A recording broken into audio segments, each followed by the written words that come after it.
favor de sentarse.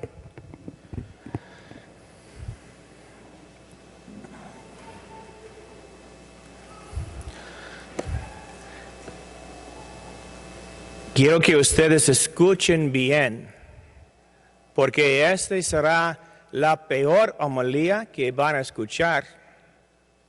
Escuchen bien. Y también si está en casa, si el joven está en la cama, despiértalo por favor. O está en la cocina, llega enfrente del televisor o la computadora que puede escuchar también.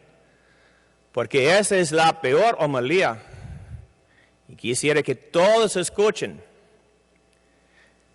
No es peor por no interpretar la Escritura. Yo voy a explicar algunas cosas de las Escrituras. Tampoco es peor por explicar el momento histórico. Voy a hacer eso también. Es la peor simplemente porque yo no puedo comunicar efectivamente qué significa este evangelio. Yo voy a tratar, voy a fallar, pero voy a tratar. Primeramente, con el momento histórico, en Isaías, encontramos en Isaías, él está hablando del mayordomo, que es el ministro primero del reinado. Si el mayordomo del reinado es el primer ministro. Y este es al lado del rey. Él tiene el sello del rey y también tiene las llaves para abrir o cerrar el palacio, el tesoro, todo. Él tiene poder como el rey, pero no es el rey, es el mayordomo, el primer ministro. Y Isaías está hablando de remover una persona de su oficina, de su oficio, para poner otro mayordomo en ese oficio. De tener sucesor. Está bien. ¿Ustedes conocen cómo elegimos las primeras lecturas en la misa dominical?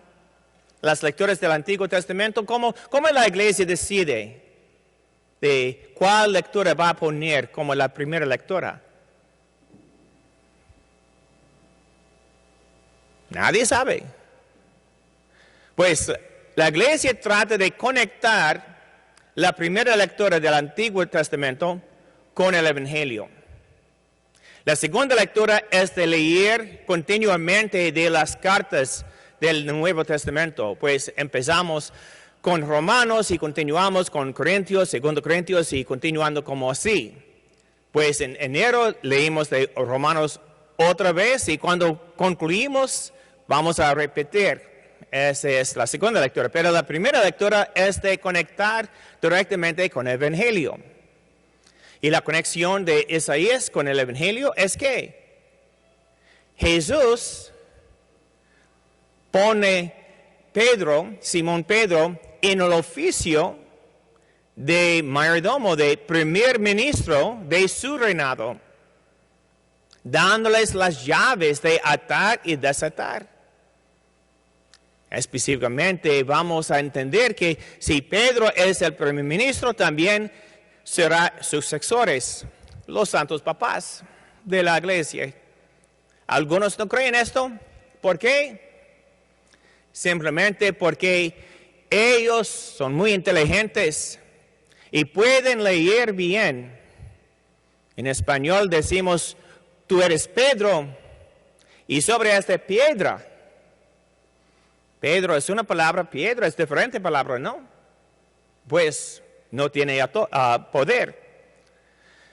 También en griego, porque el Nuevo Testamento, el Evangelio fue escrito en griego.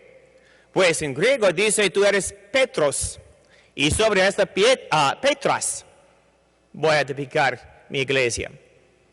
Tampoco, igual. Son diferentes palabras, pues muchos piensan, las palabras son diferentes, pues Pedro no tiene poder, no tiene autoridad.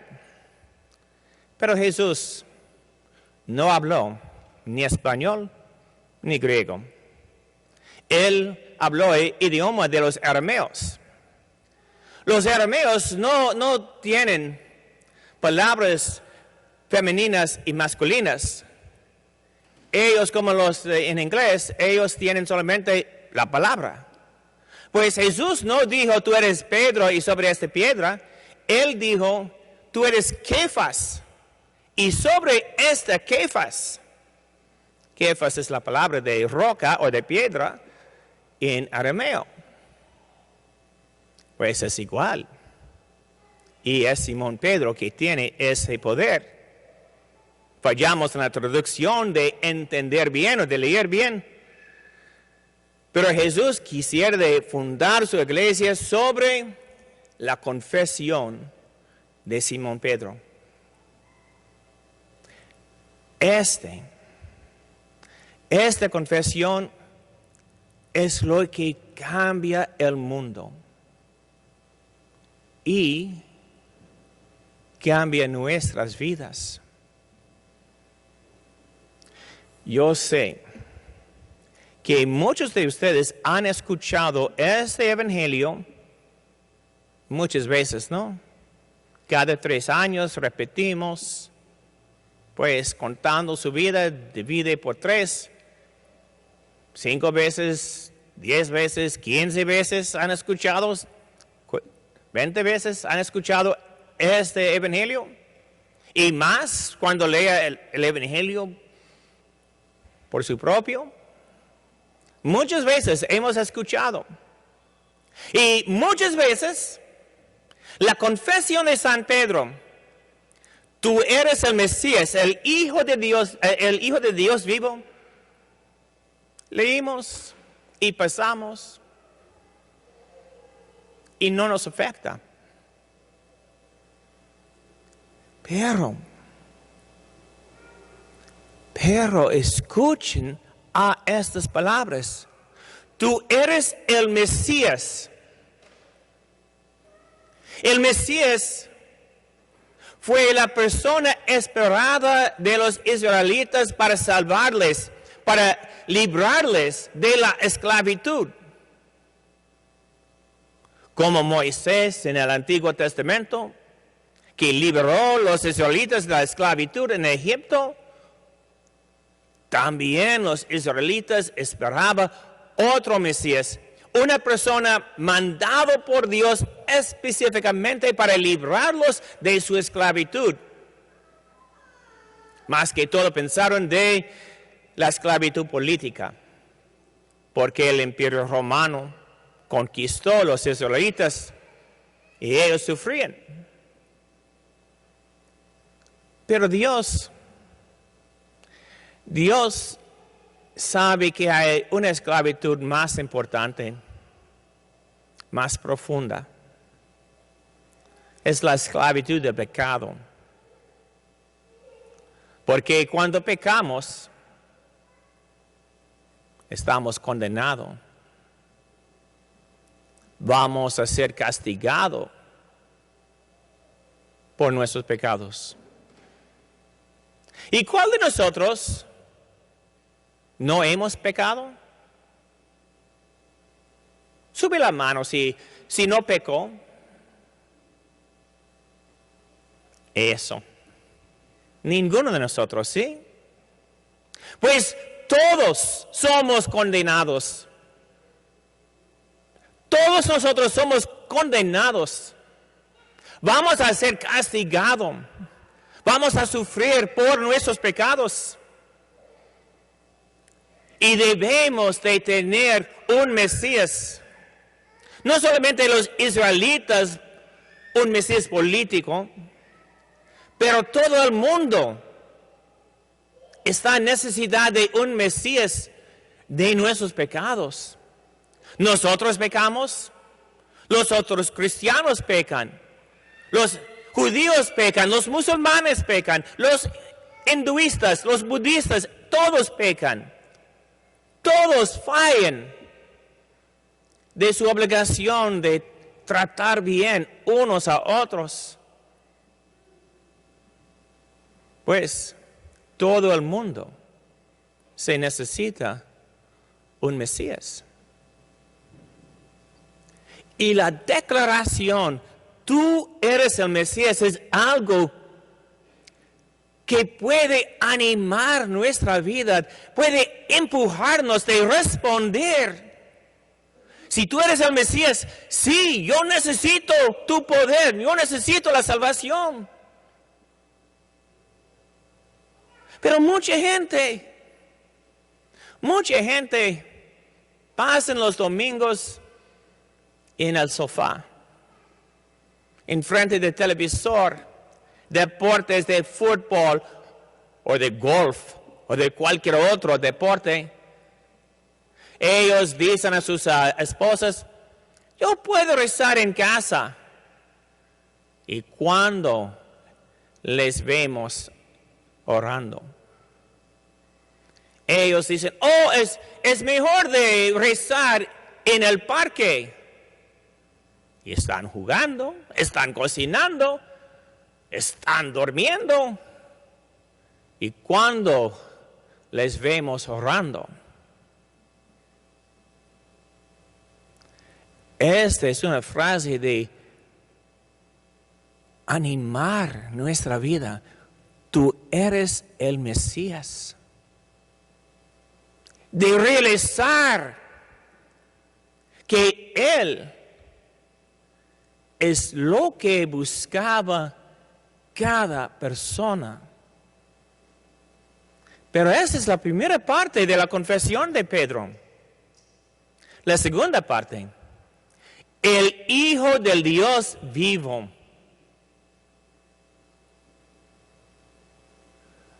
No un hombre. Sí, fue hombre, pero no solo hombre.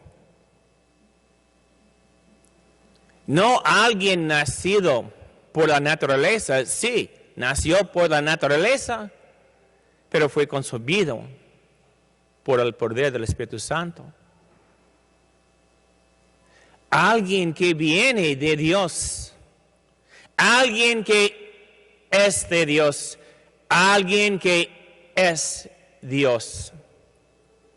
Y la diferencia entre nosotros y cualquier otra religión es que nuestro Dios nos ama tanto para salvarnos directamente, para interceder en la historia humana, para ofrecernos la vida eterna. ¿Y nosotros? ¿Cómo respondemos? Primeramente, ustedes están aquí, ¿no? Otros están en casa mirando por live stream esta misa. Pero, si abrazamos esta confesión, tú eres el Mesías, el Hijo de Dios vivo. Si abrazamos esta confesión, si nosotros lo confesamos también, nuestra vida se convertirá. ¿Quieres ser discípulo de Dios? ¿Quieres ser discípulo de Jesús? Oh, sí. Si confesamos Jesús es el Hijo de Dios vivo, seremos mejores discípulos. Porque nosotros vamos a estudiar las Escrituras, vamos a leer y aprender día tras día. Algunos asisten a los estudios bíblicos que tenemos aquí en la parroquia, pero necesitamos mucho más de leer, estudiar, aprender de las obras de Jesucristo. Si queremos ser buenos discípulos, debemos de estudiar, debemos de aprender, debemos de formar nuestra relación de nuestro Señor. Si confesamos bien esta confesión, también la vida de mayordomía se convertirá. Porque ¿quién puede decir, tú eres el Mesías, el Hijo de Dios, del Hijo de Dios vivo, y no dice a sí mismo, Dios viene a mí, yo necesito dar más de mi tiempo, o dar más de mis riquezas, o dar de mis talentos para honrar a ese Dios? Los que tienen miedo de pasar tiempo en el templo, de voluntarse aquí, de ayudar o de dar en la colecta. Pero si abrazamos esta confesión,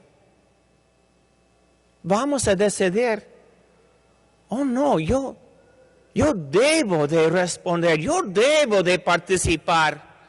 Yo debo de ofrecer de mi vida para honrar al Señor.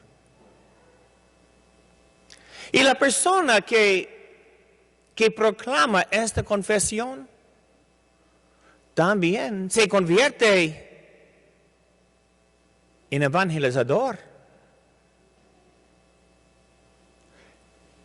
¿Cuántas personas que asisten a otras iglesias les piden el descanso del trabajo? ¿Estás salvado? ¿Conoces al Señor Jesús? Y ellos tratan de convertirnos a su propia iglesia. Y nosotros no decimos nada. Pero si abrazamos la confesión, no tenemos miedo de decir, sí, yo conozco al Señor Jesús. Es mi Salvador, es mi Dios. No tenemos vergüenza para decir, yo soy católico. Yo creo en el Señor Jesucristo. Vamos a evangelizar otros con nuestras vidas, con nuestras obras, con nuestras palabras. La persona que confiesa al Señor como el Hijo de Dios no tiene miedo de decir su nombre, de contar sus grandezas en nuestras propias vidas. Y finalmente, si confesamos, tú eres el Mesías, el Hijo de Dios vivo, creo que hay algunos aquí en este templo, o también está en la casa todavía, un joven, una niña, que va a decir, el mundo tiene muchas experiencias, hay muchas riquezas, hay muchas cosas que quisiera hacer en este mundo, en mi vida. Pero creo que es más importante de dar mi vida al Señor. Hoy es la fiesta de Santa Rosa de Lima, la primera santa de las Américas, la patrona de las Américas, la patrona de Perú, la patrona de los Filipinos. Ella era una joven muy linda. Todos los jóvenes quisieron de casarle. Sus padres pudieron de elegir de cualquier joven guapo o rico. Ella prefería al Señor Jesús y dio su vida por Él. Y sirviendo al Señor, abrió su casa para ayudar a los huérfanos, los pobres. Pues de confesar, también vamos a tener más vocaciones. Esta es la peor homilía, porque yo no puedo comunicar tal importante, tal profundo es la confesión de San Pedro. Yo simplemente puedo ofrecerles su confesión y la oportunidad de considerar su vida, considerar su relación con el Señor y decidir si tú puedes decir lo mismo. Amén.